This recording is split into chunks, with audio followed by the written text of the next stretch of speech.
And I normally bring that up the most whenever it comes to the age of consent, because an 18-year-old and a 50-year-old can have a consensual relationship because the 18-year-old is technically an adult, at least in this part of the world. But if a 19-year-old tries to have a relationship with a 17-year-old, then legally they're screwed.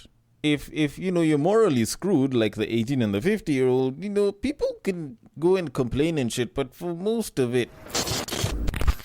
The royal penis is clean, Your Highness.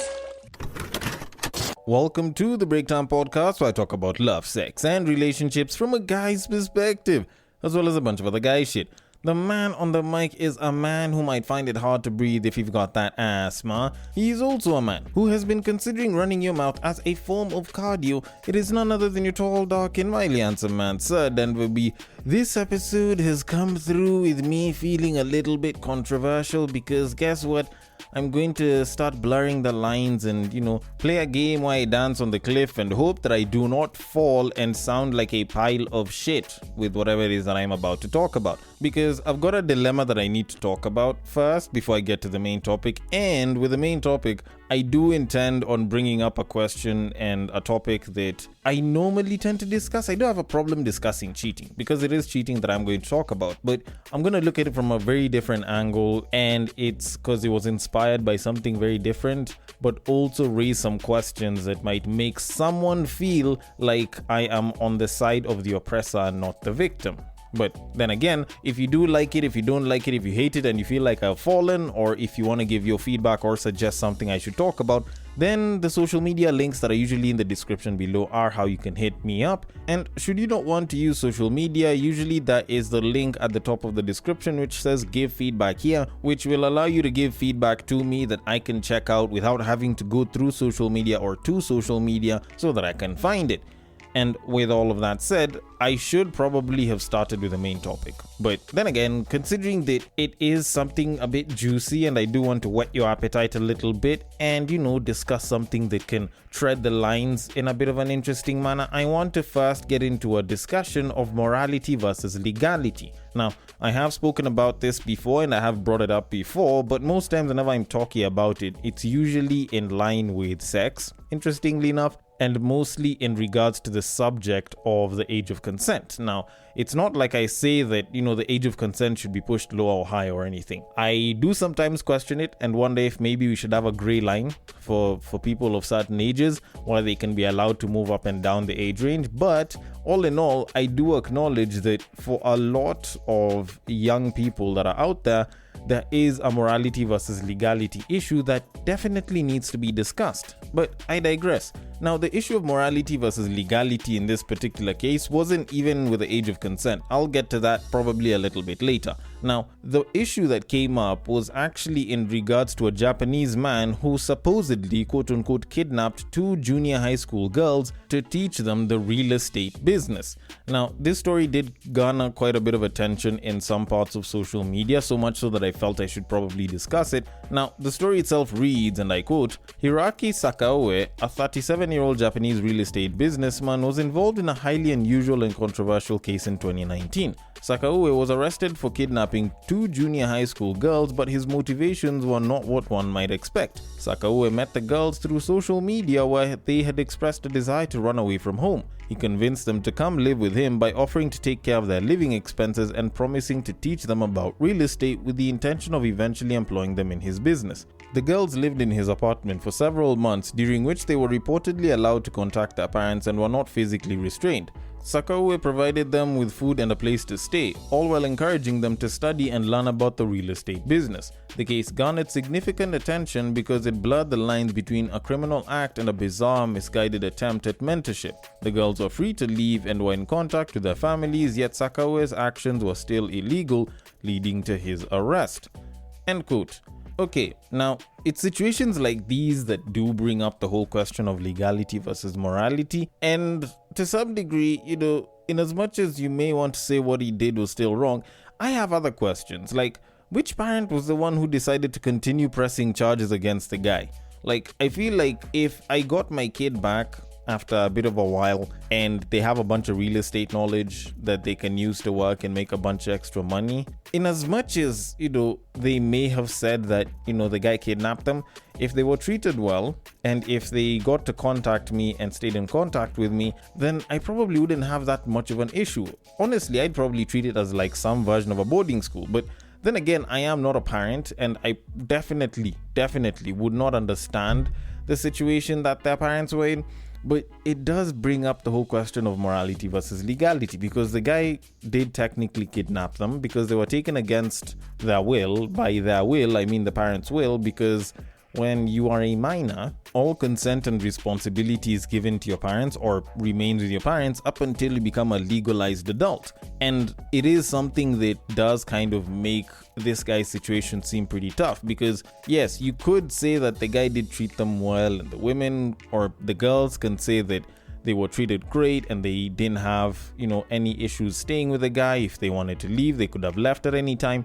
But the issue is, this guy did not get consent, did not get permission from the parents to do that. If I'm not wrong, even when you take your kid to school, to boarding school, there's a certain form or contract that you fill, which in some way, shape or form does give the teachers consent or does give the school consent to have your kid for a certain period of time. And that is the bigger issue here. Like the fact that this guy didn't get consent from the parents. Now, the girls did run away from home. I think that's something that needs to be remembered, but still, the way the guy followed the process is definitely something that I think probably might not have been handled in a better way if someone decides to take them to court. But at the end of the day, this does highly underscore the issue that is morality versus legality. Like, both of those things usually tend to seem like they are very similar and they run parallel to each other, but the reality of it is a lot of times they do get a clash. They will meet somewhere and they will clash with each other and there will be an impasse. And I normally bring that up the most whenever it comes to the age of consent, because an 18-year-old and a 50-year-old can have a consensual relationship because the 18-year-old is technically an adult, at least in this part of the world. But if a 19-year-old tries to have a relationship with a 17-year-old, then legally they're screwed. If you're morally screwed, like the 18 and the 50-year-old, people can go and complain and shit, but for most of it, like, I doubt you'll get anywhere beyond public shaming, of which even public shaming, especially nowadays, isn't even all that much, which highly underscores the issue of age and the age of consent and how it should probably be more of a sliding scale as opposed to a set and fixed point. Although, then again, that is just me and I could be wrong about that, so I'd like your thoughts on it. Personally, I was very lucky that I ended up being informed pretty early on, and I've spoken about this on the podcast before, where the moment I turned 18, a homie of mine from high school hit me up, and what he said as a joke but I've held on to up to this day is where he was like, "Happy birthday, Denver, you're officially old enough now to become a pedophile." And ever since that day, I have always been checking women's ages, and I have been making sure that I do not mess with any woman, any girl that is under the age of 18. And with that said, I am going to leave it at that and move it on to our main topic of this episode. Now, for anyone that's listened to this podcast long enough, you know that in as much as I may say different things about cheating and cheaters and the circumstances around it, I do not endorse cheating. But even though I do not endorse cheating, it doesn't mean that I don't actually look at some of the nitty-gritties and some of the situations and the angles in which people do talk about it to try and understand where both sides are coming from. So while I was on IG a couple of weeks back, I stumbled onto a clip from Chris Williamson's IG page where him and a guy called Mac and Murphy were busy talking about cheating, and they were busy talking about why everyone cheats on you, or why it is that some people just seem to get cheated on by multiple people. Now, the clip itself is about 3 minutes long, so I can't post up all of it, but I am going to post up probably about the first 1 minute something, if not 2 minutes or slightly beyond it, so that at least I can get some of the understanding and what it was that they were saying about the entire topic. So without further ado...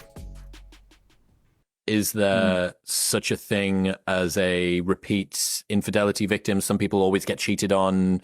Other people manage to sail through completely smooth. In the Kalen Opp study, people who were cheated on in their last relationship were twice as likely to be cheated on in their next relationship.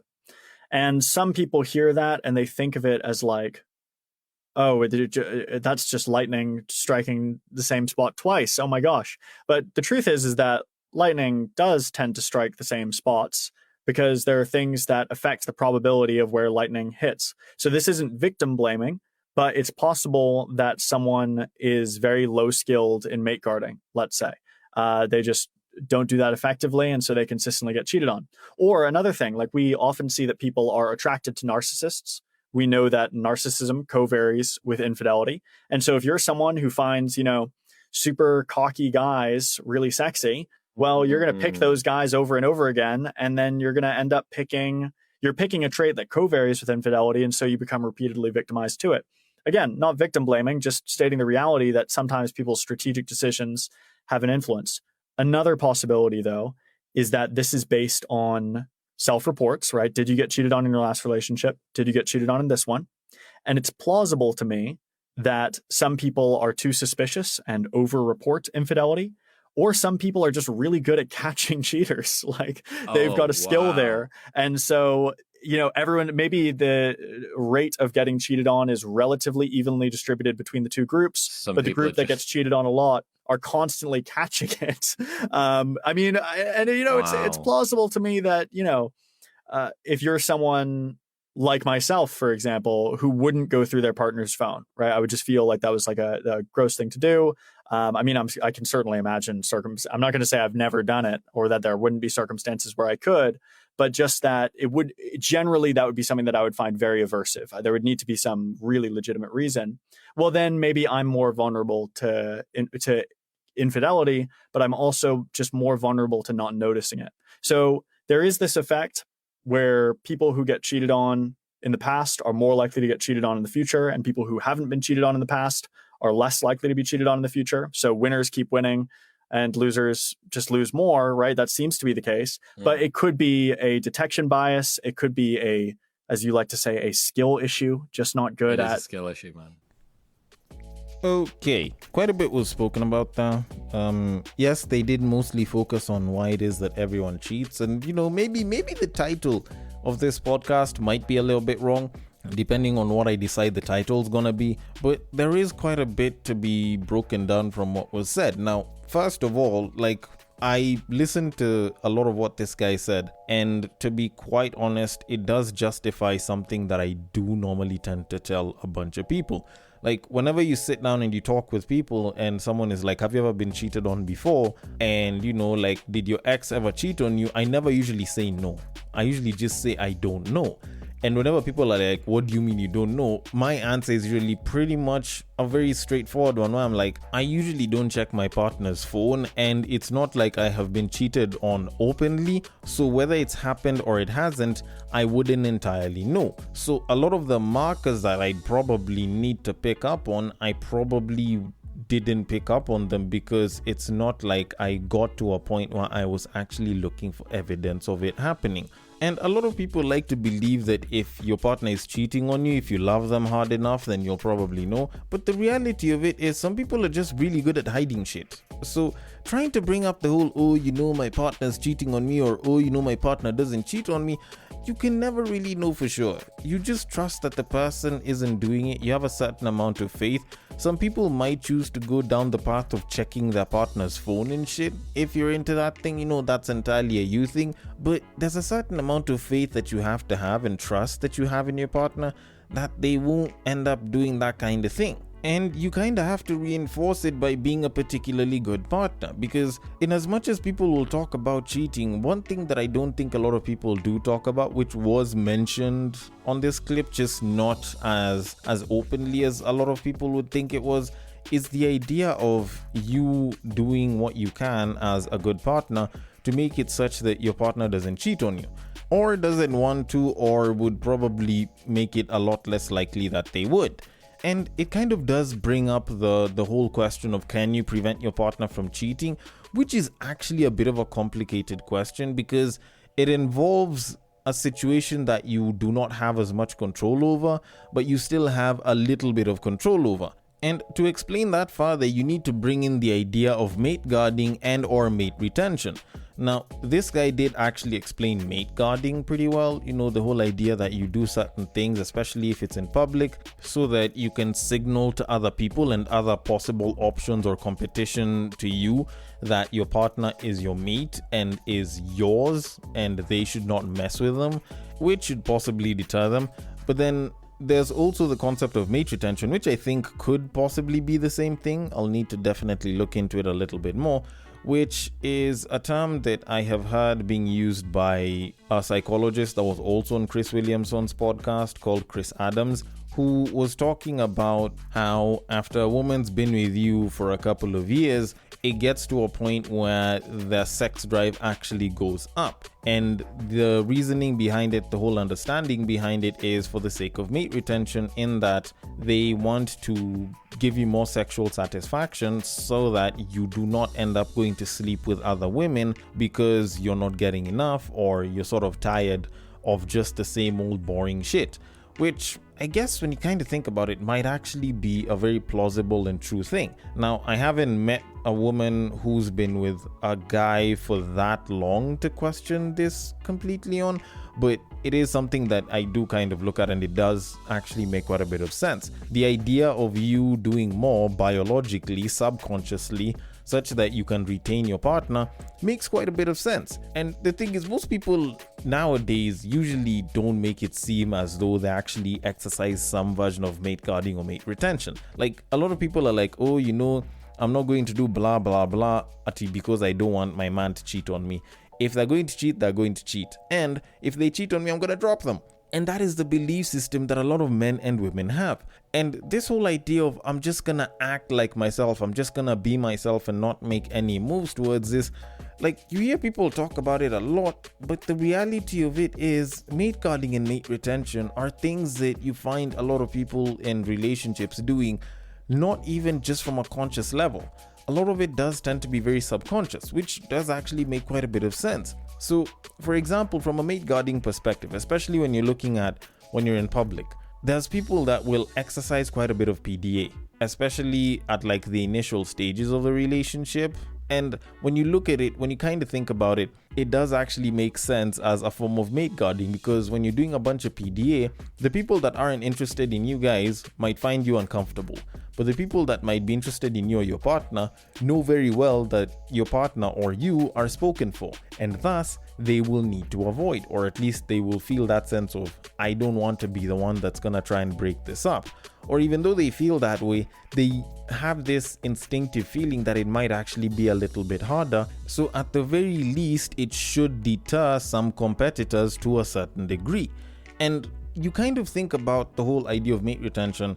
Like, if you're a Kenyan and you've heard of the whole stories of, if you go to the coast to get a babe, you're not leaving from there, you're gonna stay there and you're gonna stay with that babe and have a bunch of kids and shit. And I remember talking about it on one of the Friday episodes, because there was a story from X that a babe was busy giving, and it does actually make quite a lot of sense why a lot of guys would stay with the women that they have there. Now, it's not like they don't cheat on their women there. Like, don't get me wrong. Like, niggas over there are still cheating, even with a lot of the so-called treatment that they get. But when you think about it, the kind of treatment that they give does enhance a certain amount of mate retention to a certain degree, because from the explanation that was there, it's like you go and you bang a babe, she'll make you breakfast, she'll be doing it in a dera. And for anyone that knows deras and knows how good a babe's body can look like in a dera, especially if she's thick, then dude is gonna be turned on. And when the guy goes to work, comes back home, shorty is gonna go ahead, whip up a meal. For some reason, it's like they're taught how to make really good meals, and she'll want to treat him almost like a baby, but like a king at the same exact time. And once this guy is like fully settled in and he has been pampered and treated so well, it just becomes hard for him to be like, let me go and look for some pussy out there. Especially if the guy's gonna get some right after, or he's getting pampered right after getting some. So you think about it, most of what those women actually do is actually a certain version of mate retention. It's just that we don't refer to it by that name. It's just, they know how to keep a man. And you kind of think about it, that in some way, shape, or form can actually prevent a lot of people, a lot of guys, from going down the route of infidelity. Now, it doesn't mean that they won't do it. It just means that some of the reasons that can cause a guy to cheat are kind of mitigated like that. Women as well, when a guy is busy pampering his babe and is treating her like with all the kindness and all the sweetness, and she's very comfortable and happy with dude, then the chances of her cheating are a hell of a lot lower. But even with that said, there are going to be people that will cheat. And Chris and Murphy did talk about it, and they kind of did bring up the whole idea of you having poor mate selection and selecting people who, for example, have dark triad qualities, people who are narcissists, people who just have a certain tendency to cheat. And when you kind of think about it, that also does kind of contribute to whether your partner will cheat on you or not. Because at the end of the day, you also have to question the idea of the kind of partner that you're dating. Now, whether your partner is going to cheat on you or not, there's definitely stuff that you can do, but it also depends on the kind of partner that you have. So, of course, there's going to be the woman that will talk about how all men cheat and every single guy that she's been with cheats. And, you'll find that her attraction in terms of guys is, say, for example, a certain set of guys that are used to having options but do not have any sense of sexual discipline. And this can also happen with women as well, or at least with men as well, who, for example, are just into dating baddies. They could have had the chance to date a really sweet, really nice babe, but they're out there busy looking for a baddie. Or most of the babes that they end up attracting and trying to be with are women that they're only meeting in clubs after they've bought them a bunch of drinks and they've tried to show them a good time. Because, shorty looks good when she's at the club. And maybe the only way to get her attention is for you to start buying drinks for her, or to try do some feat of financial splendor that would make her suddenly attracted to you. Then after a while, after you've had a couple of issues, you start realizing that at some point she checked out of the relationship and she's with another guy that probably pays for drinks at the club or some shit. Or she's with a mubabas or some married dude. And at that point, you start hearing the guy busy talking about how, you shouldn't try dating in Nairobi. All these women are just hoes. Or, you shouldn't be dating these women in Nairobi. Or these Nairobi ladies are just spoiled and they're not good. And I would never date any one of them. They're all very poor, pathetic quality. Yet you look at the selection that dude's been having, and there's nothing that's been that good because he hasn't been selecting particularly well. So at the end of the day, you realize that whichever side of the gender scale you're on, you could just have a tendency to select people that just have a much higher chance of cheating on you, that have a much higher chance of going into infidelity and probably not even giving a damn about it. And when you think about it that way, you do start to realize that, the whole idea of getting a partner that doesn't cheat on you is down to one, the selection of the partner, and two, how you treat them. But now, if you have gone through the situations and, the relationships and the partnerships and the situationships of women or men that will continuously go and sleep around, the question is, can we change that? Is there a way that we can adjust to get a partner that will not cheat on you? And I think that's the one thing that both people on the clip didn't manage to mention. And even when you check out the full clip, they don't actually mention it. And when I did think about it, when I did look through some of the past experiences I've had that are fairly similar to this, you kind of realize that it's not very easy, but it can actually be pulled off. And the only possible solution that I can get to this is time. Time away from the dating market, time away from the possibly poor selection of partners that you could be attracting, time away from doing it all so that you can recalibrate yourself as a human being and also try to drill in some ideas of what a good partner should be like and what it is that you should get. Now, of course, it won't be easy, and it could possibly be a pretty long time before you do actually get to that point of actually being able to do things differently. But considering that it is a conscious effort and you will have to work on it very regularly, you will definitely have to put in the work. And maybe, just maybe, you might actually get to a point where you can select a partner and not be fearful that this partner is going to cheat on you, because at least you'll have done the work, and the chances of you attracting possible cheaters in guys or women is highly minimized because you have managed to get someone different. And to kind of conclude all of this, we need to understand what it is that we can control versus what we can't. Now, of course, we can't entirely control what it is that someone else decides to do with their body and what they think about you and how they choose to treat you. That we can't entirely control. But what we can control is how we treat them and how that could possibly influence them to treat us.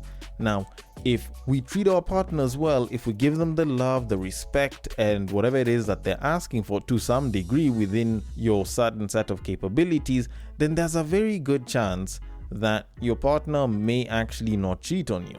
But like they said, you also need to select a particularly good partner, and if you have a poor selection of partners, I'm sorry, but we tried at least. Or maybe you could just choose to be oblivious and not figure out if your partner is cheating on you. Or I could be wrong about everything. Either way, I want your thoughts on it. The DMs are open. On IG, it is at @thebreakdown_podcast. On Facebook, it is at The Breakdown Podcast. And on X, it is at Bagaka the D. Thank you so much for listening all the way till the end, and I will catch you guys on the next break. But what I believe is that if you put a pastor and a prostitute in one room, one is likely to convert the other.